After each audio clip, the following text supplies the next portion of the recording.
I'm Steve Kapela, and once again, I just want to remind everybody that the opinions I am expressing are my own. They do not represent the Zepf Center, our funders, our clinical management teams, or anyone else. And what we're going to talk about today, has anybody ever been to an AA meeting and they said you only have to change one thing? What's the one thing? Everything, right?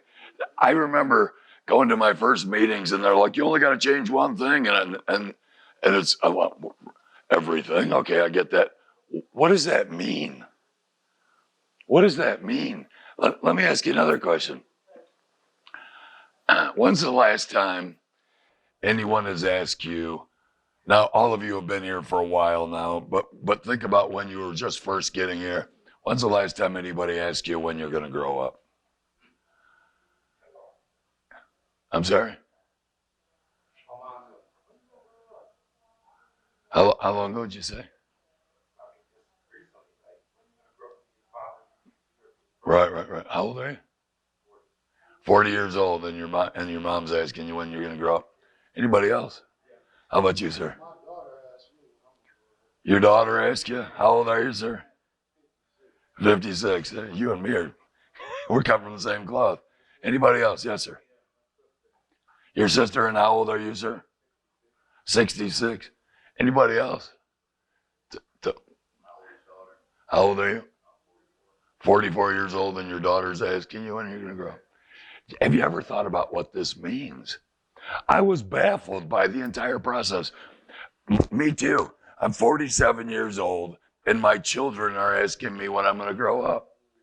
And in my mind, it's like, I've got a full head of hair under my arms. Why are these people asking me when I'm going to grow up?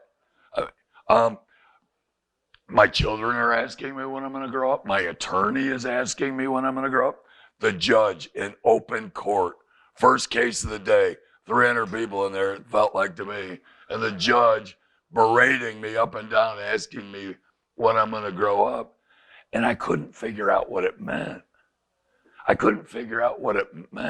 And I was baffled by the whole thing. And so I was looking. You can't see this, but I've done this group 85 times today. I came up with it in 2014 as a way to explain, one, what that AA concept is. You only have to change everything. And two, why at 47 years old, everyone in my life is asking me when I'm going to grow up. And so today we're going to talk about three groups of people. And let me say this. If this applies to you, it applies to you. And if it doesn't, that's fine. Not everything applies to everyone, and I get that. So if it don't apply, let it fly. But even at that, it's a really interesting way to look at things. So although Janine did a beautiful job on this, I will now erase it because I have no clear appreciation for anything.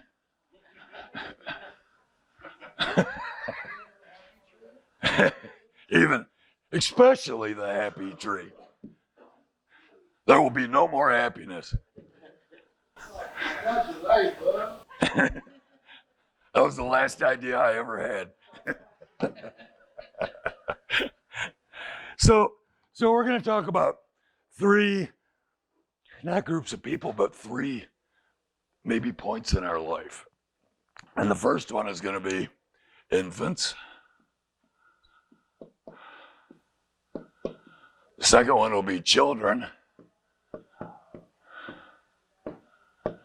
And the third will be adults. But it'll be adults in the finest tradition. Now, most of you know me. Most of you have been in groups with me. I have a master's degree. I'm a clinical counselor.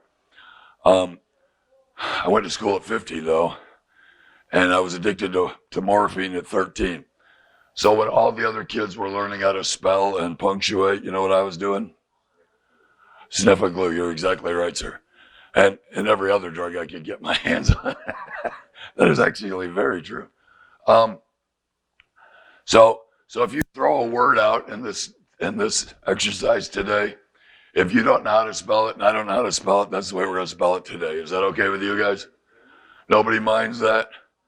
I am the world's worst speller on earth, and then you put a marker in my hand and a whiteboard, and when I turn around, I can't spell my name.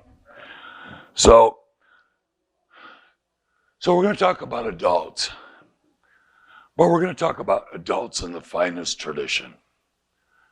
And so I say to you, what does that mean? How many, I have a little story I'd like to tell.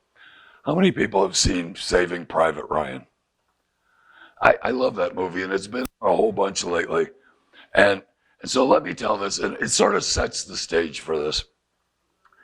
You guys remember the movie, the old man, he's at the military cemetery in France, and he's walking, and like right behind him is his whole family, and there's this little clutch, and they're like, what's the matter with Grandpa? Is he okay? 1,000-yard stare, red-rimmed eyes. He's looking for the grave of the character played by Tom Hanks. He finally finds it, basically drops to his knees, and this 75-year-old man is now 30 years old again in a landing craft in 1942 or 3 or whatever it was, on the beaches of Normandy and in the very opening stages of D-Day. The gate dropped down. Look, I want you guys to think about this. What did they ask that generation to do? The gate dropped down, 80 guys ran out, half of them got killed right from the rip, German machine guns opened up, they went over the side, guys are drowning, guys are getting blown up. What did they ask that generation to do? What did they ask us to do? Get sober? Act responsibly? Who got the better deal? Regardless, they clamber up the beach. Guys are dying left and right. They get to the top of the hill. They get to the first command station, and Tom Hanks' character as a captain, I believe, gets there, and they said, you need to go save Private Ryan. In World War II, if you were the oldest surviving son, they would send you home so the family name could live on. So they're like, all this, landing crafts, all this, and my job is now to go save this guy. They are not happy about it, but they are soldiers and they do their job. They go across and they're trying to find him. They finally catch up with Private Ryan in this little town, and they said, come on, let's go. You're going back home. And he says, no, I'm not leaving my friends. I'm paraphrasing. They're like, well, they need to hold this bridge so that the American armor can go over it. Tom Hanks talks to the sergeant. They said, well, if we can't beat them, we might as well join them. Do you remember this? And so they decide to work with those guys to try and save the bridge so the armor can come over. And they remember the sticky bombs and all those things. And the Germans come, and guys are getting killed left and right. And they keep falling back to the bridge. And finally, it's Private Ryan sitting cross-legged on the bridge. He doesn't even have a rock to throw. He's out of ammunition, terrified, screaming. That's all he had was words to fight the German army, and there was a tank coming right in him. And just right at the last second, Tom Hanks is shot and mortally wounded. Do you remember this? He takes the pistol and he's shooting at the tank. But just then the American air power and the infantry caught up, and the tank exploded. And Tom Hanks Matt Damon, Private Ryan went to Tom Hanks, and Tom Hanks reached up and grabbed him, and what did he say? I'll never forget it. He said, earn this. 12 men died to save your life. You go back to the world and earn this. Back to the military cemetery. The old man is just tore up from the floor up, kneeling at the grave of the character played by Tom Hanks. And his wife walks up. She puts her hand on his shoulder, and he looks up at her, and he said, this gets me like Janine. He looks up at her and he says, tell me I was a good man. He didn't say, tell me I'm a badass. He didn't say, tell me I was a tough guy. He didn't say, tell me I could whoop anybody's ass or that I was brave enough to storm into the face of German machine gun fire. He said, tell me I was a good man. And what did he mean by that? What he meant was, did I love you the way that you should have been loved? Did I care for my family? Were my priorities right? Was I the best human being I could possibly be? Did I make you happy? Did I treasure you? Did I cherish you? How many people here love your families? Who are the people that we lie to, cheat on, steal from? We tend to abuse the people we love the most. Tell me I was a good man. So when we talk today about adults, I want to talk about adults in the finest tradition. All right? And look, some of us came from some really crappy places. And other people, I think I'm one of them, actually really came from a pretty good place. But at about 13 years old, I went out the front door, took a left, and ran like hell. But even if you came from a bad place, there's something about people who struggle with addiction, and the worse we struggle with it, the more I swear this is true. We know the difference between right and wrong intensely. Anybody here lay in bed at night? You've been sober 6 months, but do you lay in bed at night kicking yourself in the butt for all the things you did? Yeah, it's called rumination.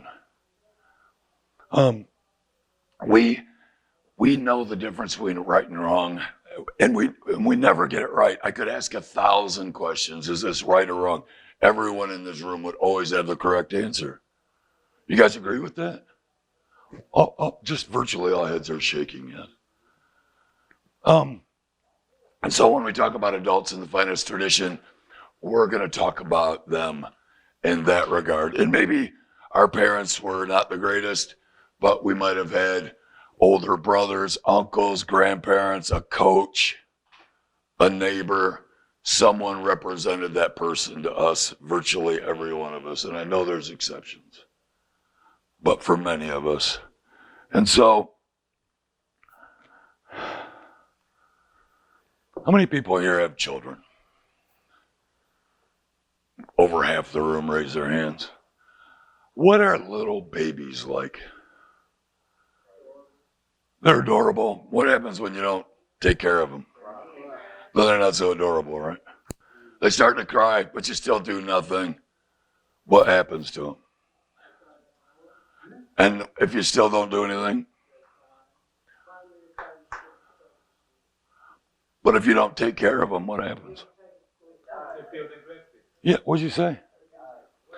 The gentleman in the back said, if you don't take care of children, ultimately they will die. And that is exactly the truth.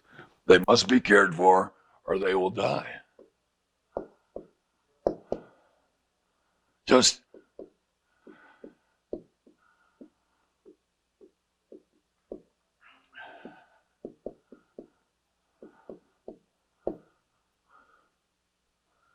infants must be cared for or they will die. I think it's just a simple, honest truth. I hope it never happens again on this earth, but I know that it has happened in the past. So now we're going to talk about children, and this is fun, and I'm going to ask you guys all to participate in this. We're trying to record this, and so whatever you say, I will repeat it because I have a microphone and you don't, but please try and speak loudly. We're going to talk about children, and so who can tell me what the definition of a child is?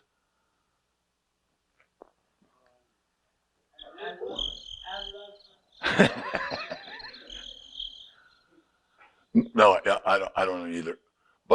But for the purposes of this conversation, let's just say this. Most of us, and I know this because I've asked thousands of people in this facility in the past 10 years, most of us started using about 10 or 12 years old. About 12 or 13 years old. So there was a point in time when we were able to go around the block without our parents' permission, when we could leave the yard, and then there was the day we started using somewhere around 12 or 13 years old. And for the purposes of this conversation, we just agree that between those 2 points we'll call childhood. Is that reasonable? So from the time you can leave the yard to the time you started using, we'll call that childhood, because it all changed after that. But as children, what I want to do is I want to list the traits we had as children. Now remember, we hadn't used yet, and these are probably related to all children. But as children, were we responsible or irresponsible? Oh yeah, I was.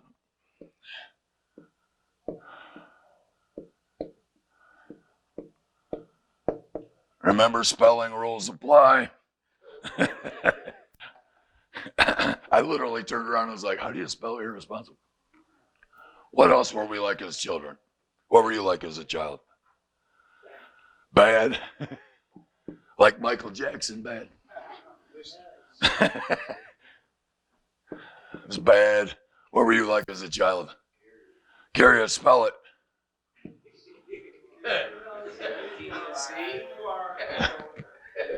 Wait a minute. Curious, C. I-O-U-S. Thank you. Janine has a master's degree in education and once again saves the day. What were you like, sir, as a child? Bad. He's right. Ways he grow up, have kids of your own. How about you, ma'am? What were you like as a child? Well, we already got bad 3 times. We like bad, and then some of us was super bad. Good. Thought you was grown? Right. I like that answer, though. Thought I was grown. Nosy. Spell it. Did you say troublemaker? Yeah, he said mischievous, but I couldn't spell that, so I said troublemaker.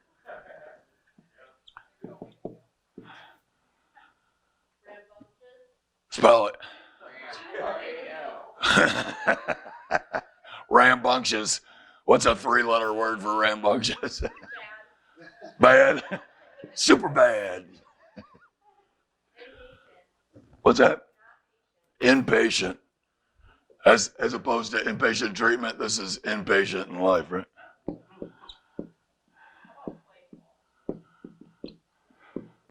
Playful? Were you playful? All right. Should we say playful or should we say always outside?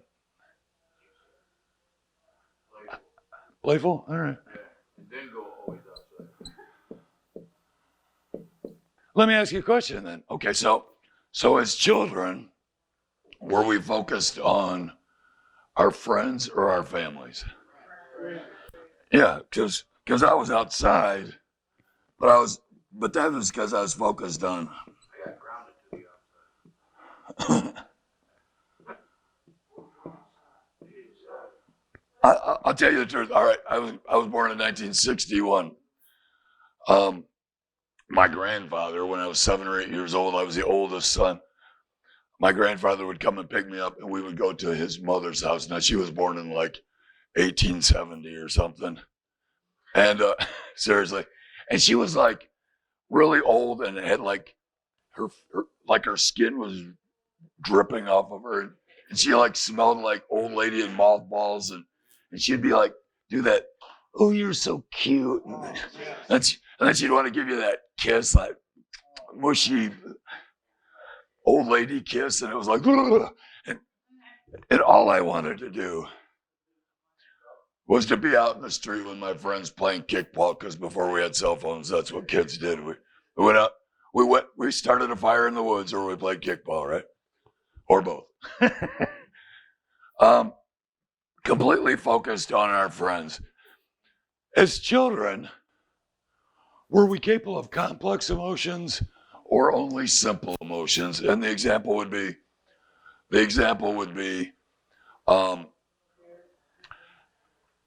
I'm either happy I have what I want or I'm upset that I don't. Would you say simple emotions?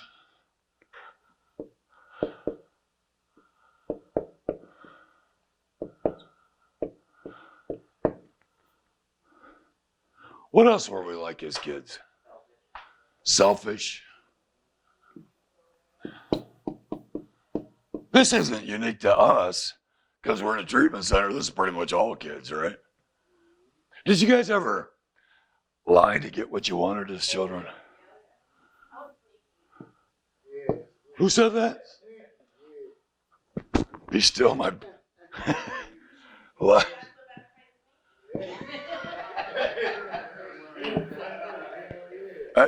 I will tell you, I get these mysterious time off requests, so I could sort of see it.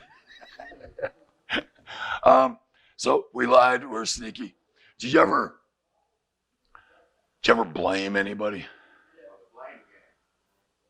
Let me tell you my favorite story. My dad worked third shift, all right? And mom made a chocolate cake, but there was 4 of us kids and the cake did not last. There was one big piece of cake left. And I wanted it. She goes, don't eat that. It's for your father when he gets home from work. Well, you know me. I mean, this is about me. So you know what I did? I went and got a little bit of frosting on my thumb and I went and found my little brother and I smeared it on his face. But he didn't know I did it. And I ate the cake. And about an hour later, my mom realized the cake was eaten. And she lined all us kids up. He got his little butt blistered. But I did apologize on his 50th birthday. I hope he doesn't see this video. I think I apologized. Well, because you can visualize this, right? Mom is livid. We're all sitting there. He's got frosting on his face. He has no idea. He hasn't had any cake. Next thing he's getting a whipping. And I'm like, guys, we're merciless back then. So sneaky, we lie, we blame. And if I would have got caught, I would have justified the heck out of it, right? We justify. Oops. What else were we like as kids? Manipulate.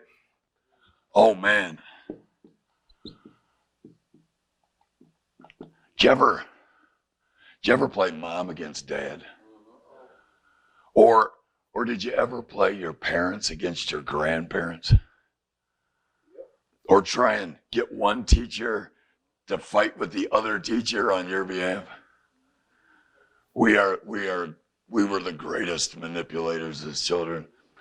How many people in this room ever owned a bicycle? How many people in this room ever owned a stolen bicycle? How many people in this room ever stole a bicycle? There's an awful lot of hands out there. How many people have actually stolen a bicycle?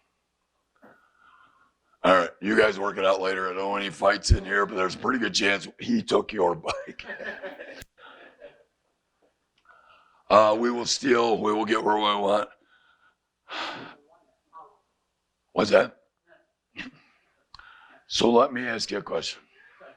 I want you to imagine. I want you to visualize in your head, close your eyes if you need to, the best bicycle you ever owned. You're at the top of a very large hill, on top of the bike. At the bottom of the hill, did you guys ever get bricks and the boards and make a ramp? Ever make a ramp? Now, you're on the best bike you ever owned. You're at the top of a giant hill. At the bottom of the hill is the best ramp you ever built, but you are now the age that you are today. Do you take the jump? Anybody? Right. He said, make your other friend do it. No, that would be exactly right. I want you to know what happens. These are all false teeth. I took the jump. But as children, would it be fair to say that we took crazy chances?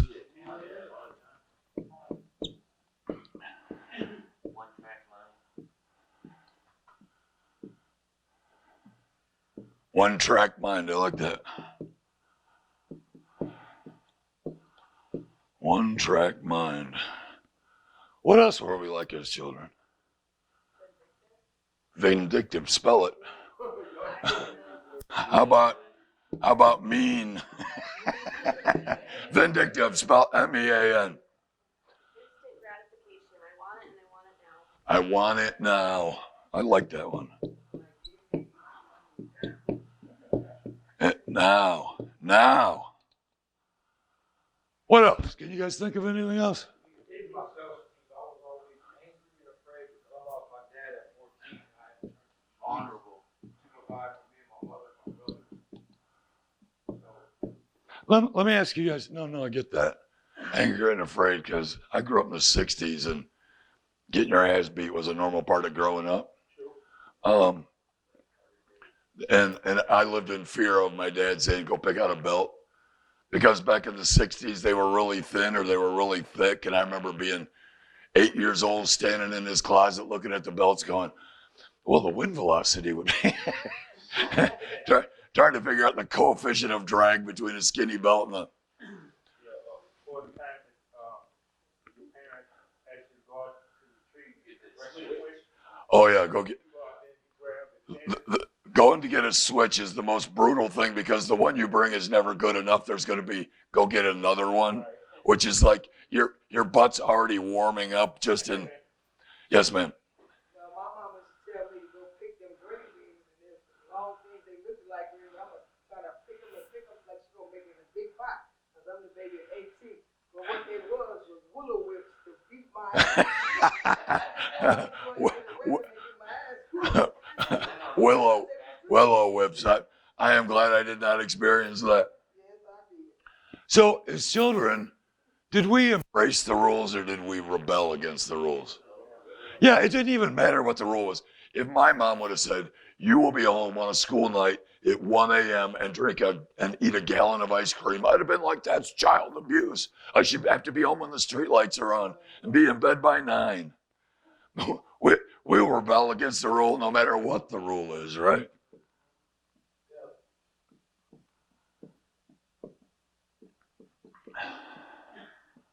Did we know what money was for? I remember I would get like $5 in my birthday card, and I would immediately go to the store and just squander it on pixie sticks and licorice ropes and balsa wood airplanes, and which I never had one that lasted more than about 10 seconds. Or did you guys get your birthday cards and like, I'm going to put this away for college? I had never thought of it. No, I never. Yeah. So I didn't understand what money was for.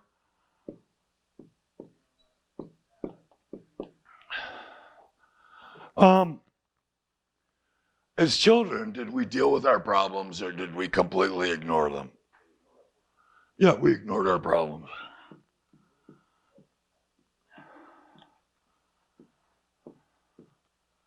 Now look, I think it's fair to say this is not unique to us. This is all children between 8 or 9 years old. Would you guys, virtually everyone is shaking their head. Yes, okay, so we could probably go on with this a little bit. Let me see if I got anything here.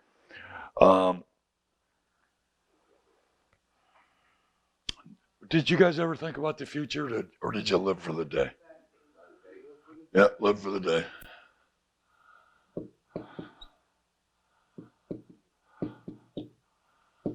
All right, so that was kind of interesting, wasn't it?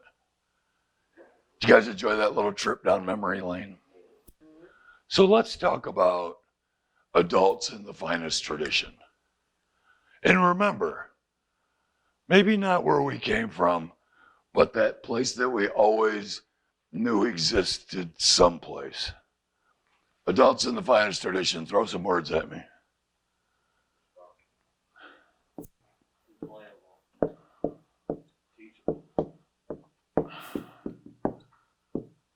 Employed, teachable, honest, hardworking,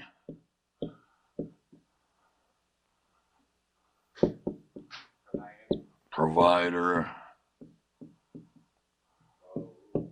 follow rules. Why? Why would adults in the finest tradition follow rules?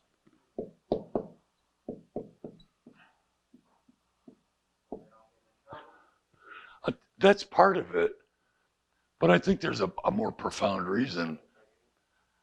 It's look, how many people want to raise crazy, reckless kids that won't follow the rules? And so if I expect my children and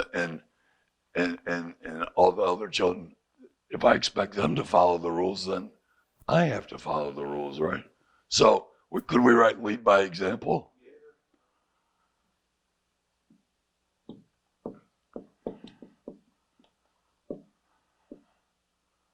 Example. Adults in the finest tradition. That's how we spelled it today. Stop it. Stop it. Thoughtful. Did you say learn how to spell? You can leave, sir. Thoughtful.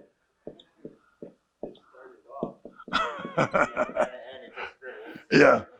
That was my copic strategy in school. It was like if I'd get to the end of the word and then it was just like making a scribble. Anybody else do this? Yeah. Copic strategy. Adults in the finest tradition. What else?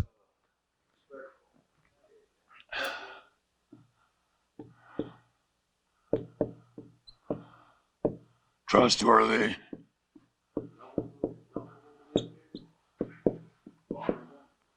Who said? What'd you say?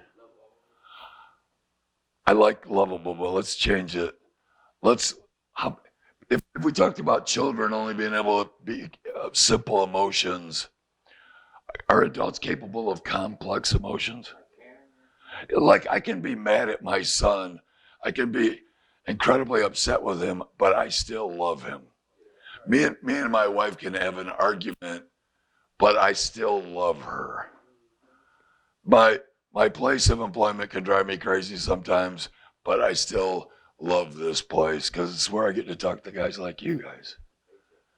So adults in the finest tradition are capable of complex emotions.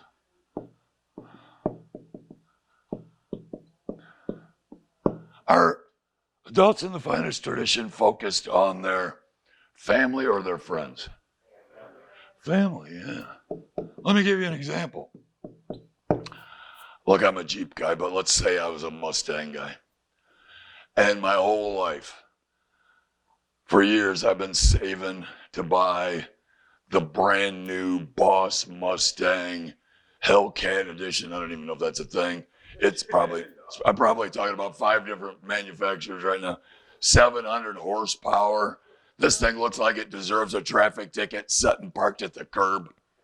It's convertible.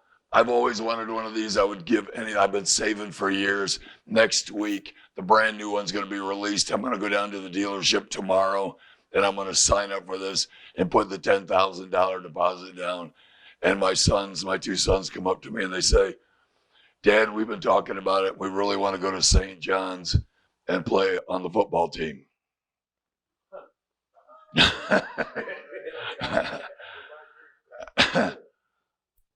Do I buy the Mustang or do I put my kids in St. John's? Not only am I focused on my family,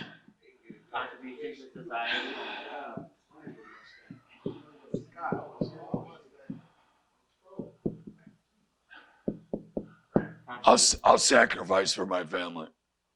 Dude, are adults in the finest tradition financially responsible? They save for retirement. They pay their bills.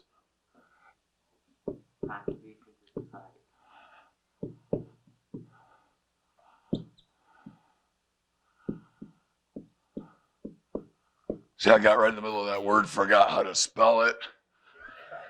Start the video over. No, I'm just kidding. Are adults in the finest tradition teachers and mentors?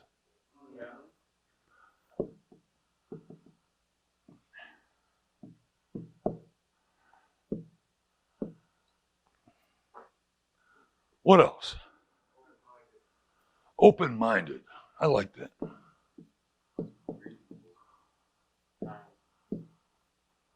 Kind. Reasonable.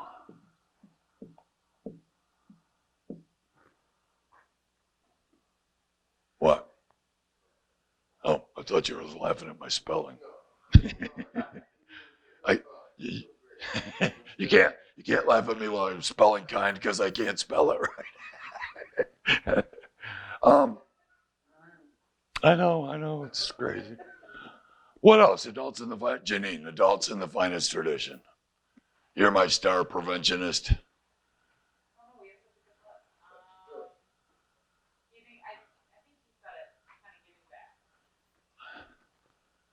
Give back. But you know what? That's what I love about you, because that's what those mental health moment videos are all about for you. Giving back, right? What's that? Free-hearted. And what?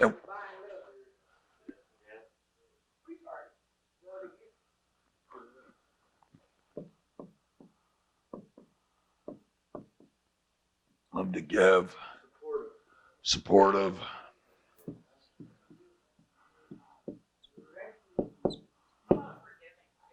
Oh yeah, forgiving.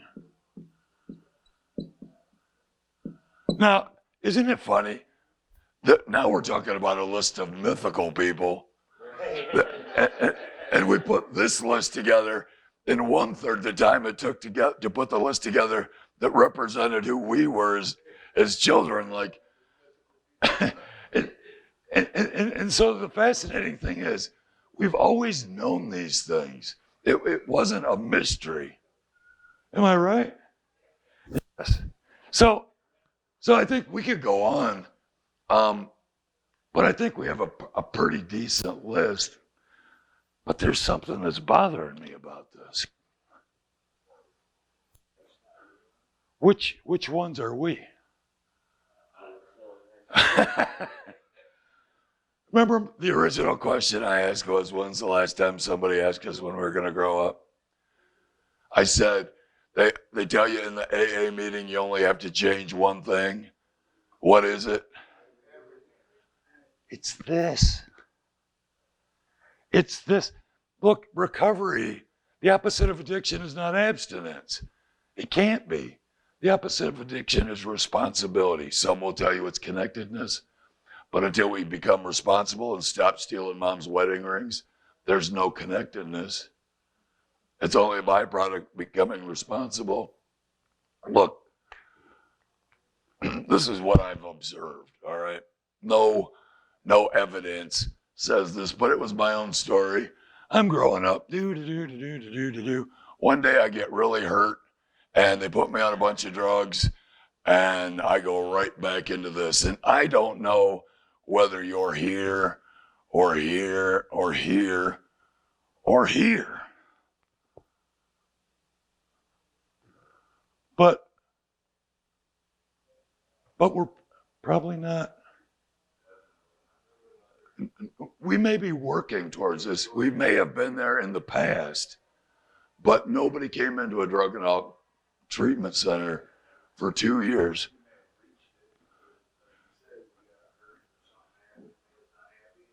Right, we reached it, but something happened. And well, you know, many of us got hurt and they put us on opiates, and we never truly grew up. They say, anybody believe this? The saying is in the rooms of recovery that we stop maturing the year that we start using. Does everybody agree with that? Virtually all the heads are shaking yes. And we started using about 12 or 13 years old. As children, here's our problem. We were children who thought we were adults, and then as we grew up, became adults, we kept acting like children. Who'd have thunk it? and so recovery isn't about not drinking, drugging, and gambling. Recovery is about changing these traits to these. How many people have been in jail? Did you ever? You were in jail, and when you go into treatment and everybody's in detox, did you ever meet anybody in jail or in detox that was responsible, employed, and teachable, and honest, and hardworking, and supportive, that was a good provider, that followed the rules, that led by example, that were thoughtful, that loved to give back, that were reasonable, kind, forgiving, open-minded, a good teacher and mentor? Did you ever meet any of these people in jail? They were financially responsible, sacrificed for their family focused, were capable of complex emotions. I tell my family I love them, and then I cherish them and honor them in the way. Remember the Tom Hanks Save It Private Ryan, earn this sort of way. People that are trustworthy. You don't meet these people in jails and treatment centers unless maybe they work there. Would you guys agree with that? Virtually every head is shaking yes. So my job in early recovery is to recognize that people keep asking me when I'm going to grow up, because in my particular case, I'm 47 years old and I'm irresponsible and I'm bad. In fact, I'm not just bad, I'm super bad. I think there's a song that goes with it, but I'm not going to sing it for you today. I'm curious. I am. I'm curious about what kind of dope you got and how much I can get of it. I live for the day. I thought I was grown up, but I was never grown up. Usually, I will pound my fist on the table and demand that you treat me like an adult as I act like a child for usually at least 20 minutes. Right. I'm nosy. I'm a troublemaker. I'm impatient. I don't know. I don't think when I'm in the street doing crack cocaine, I'm playful. So this one, we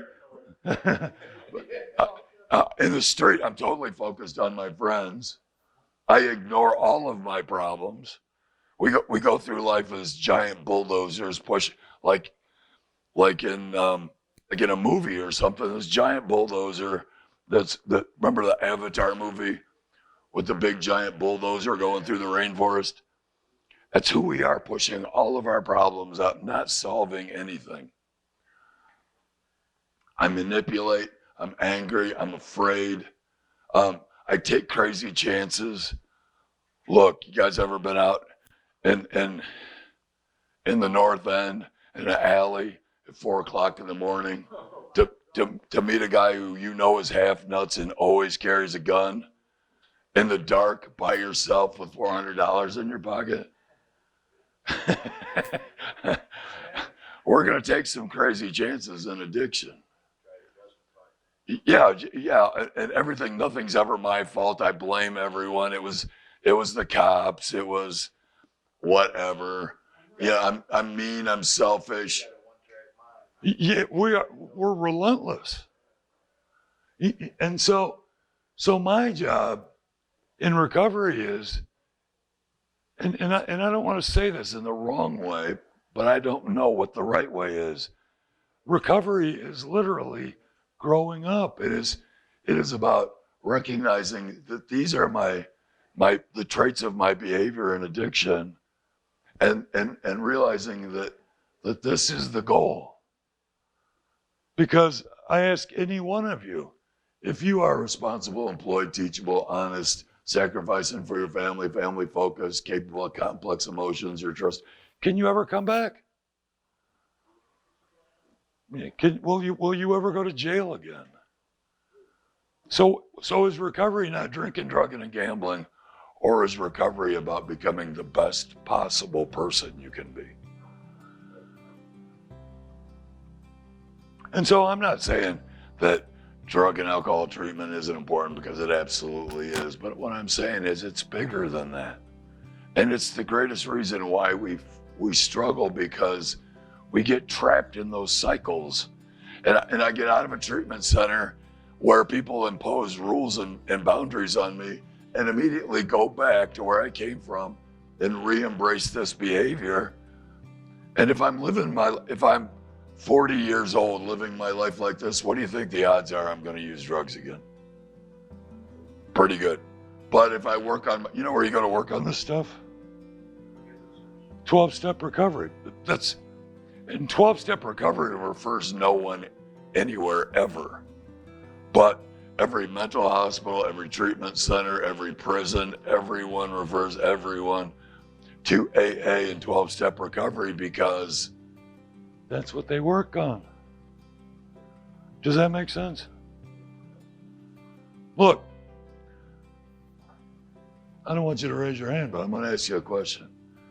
How many people are here by the grace of God, a squad of paramedics, and a shot of Narcan? If we wouldn't have been cared for, would we be dead? And the sad truth of my own life is, and I'm not saying this for you, if life were fair, I would be dead or in prison.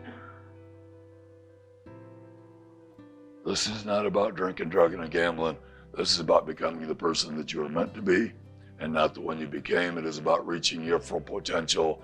It is about becoming the best human being you can possibly be. And for many of us, maybe all of us,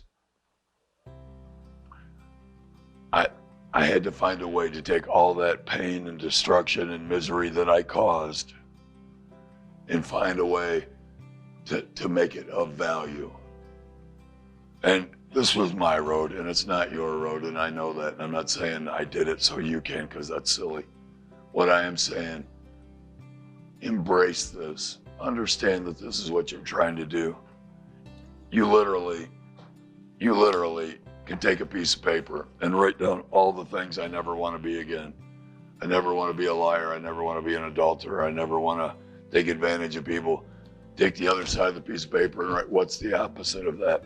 If I never want to be a liar again, I need to learn to be honest. If I never want to be an adulterer again, I need to learn to be loyal. I may not know in early recovery who I am or what I stand for, but most of us know what we never want to be again. And if we can figure out what we never want to be again, we can create the list of all the things that we want to be. Does that sound fair? Thank you all very much. I appreciate your paying attention.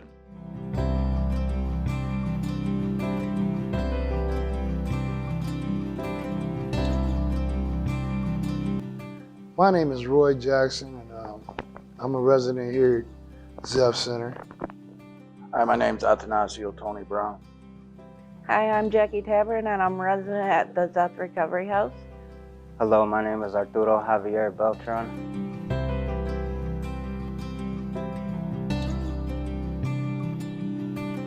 I learned that I have a lot to work on growing up. I've been immature and irresponsible for years, and I learned that I must forgive myself and move forward and forgive others. I learned today that there's more people out there like me, and I'm not the only one that's gone through this kind of stuff. The addiction really doesn't have to be a part of my lifestyle anymore. I learned that my disease is more than addiction. It's a behavioral problem that I'm going to have to learn more about.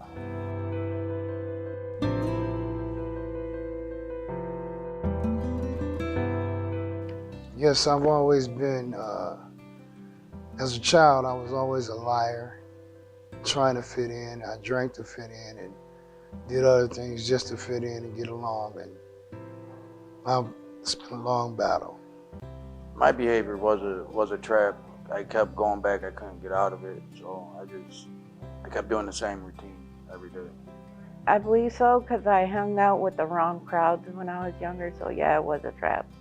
Was the behavior a trap? Well, considering that it's been a revolving door for the last decade, I'm going to say yes to that.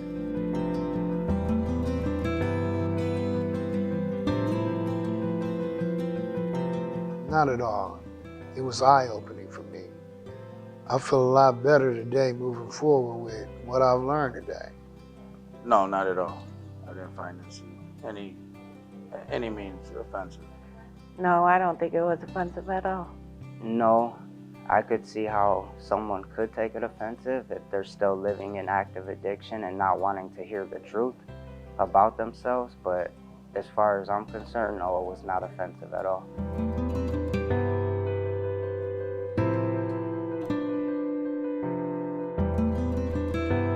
I know they would.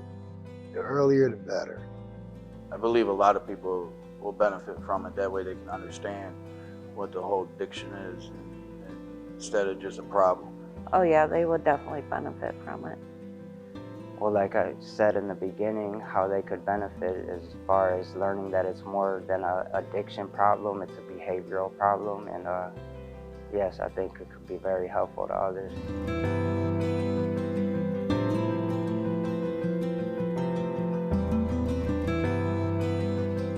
It helped me know that I'm not just a statistic, that there's a lot of other people out there with the same disease and they need to get help, and the help's out there.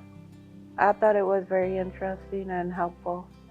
I would like to thank the team who brought this here today to help me learn a little bit more about what I'm struggling with and to put it in the forefront of my recovery. I appreciate you guys coming. Thank you for that.